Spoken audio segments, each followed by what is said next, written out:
Mwongozo wa kujifunza Biblia, hii ikiwa ni Mei 9 hadi 15 mwaka 2026. Juma hili tunaenda kuliangazia somo la 7 linalosema maombi yenye matokeo. Na hii ni robo ya pili ya mwaka 2026, robo inayosema kukua katika uhusiano na Mungu. Hii ni Mei 9, Sabato mchana.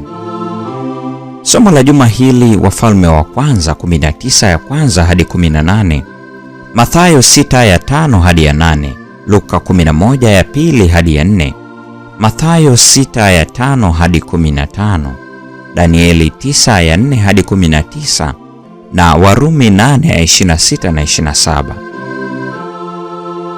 Fungu la kukariri linatoka kitabu cha Zaburi 62 ya 8 ambayo imeandikwa: Enyi watu, mtumainini siku zote, ifunueni mioyo yenu mbele zake.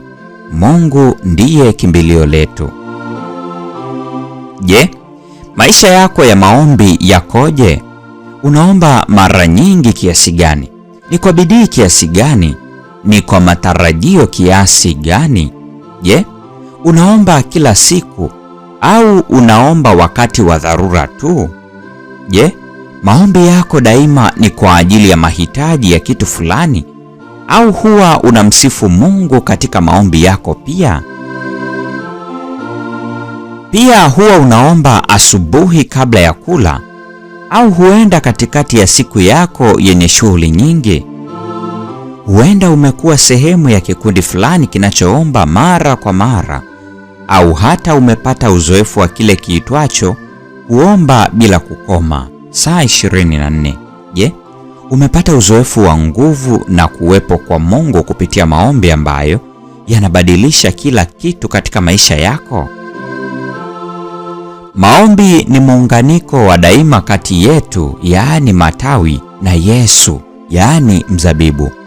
Ili tuweze kukua na kustawi, lazima daima tufyonze utomvu na viinilishe kutoka kwa mzabibu hai, kwani tukijitenga na mzabibu tunakosa nguvu.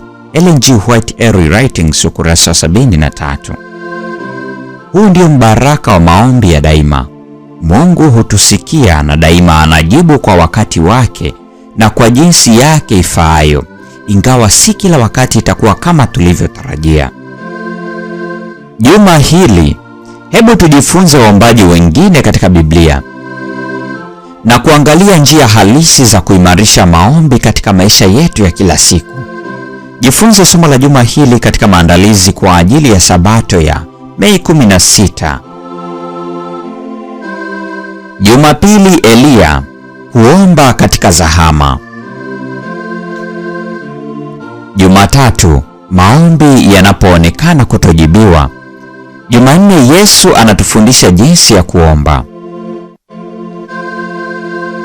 Jumatano, kusifu, ungamo, mahitaji, kushukuru. Alhamisi, maswali mengine kuhusiana na maombi. Ijumaa, jifunze zaidi.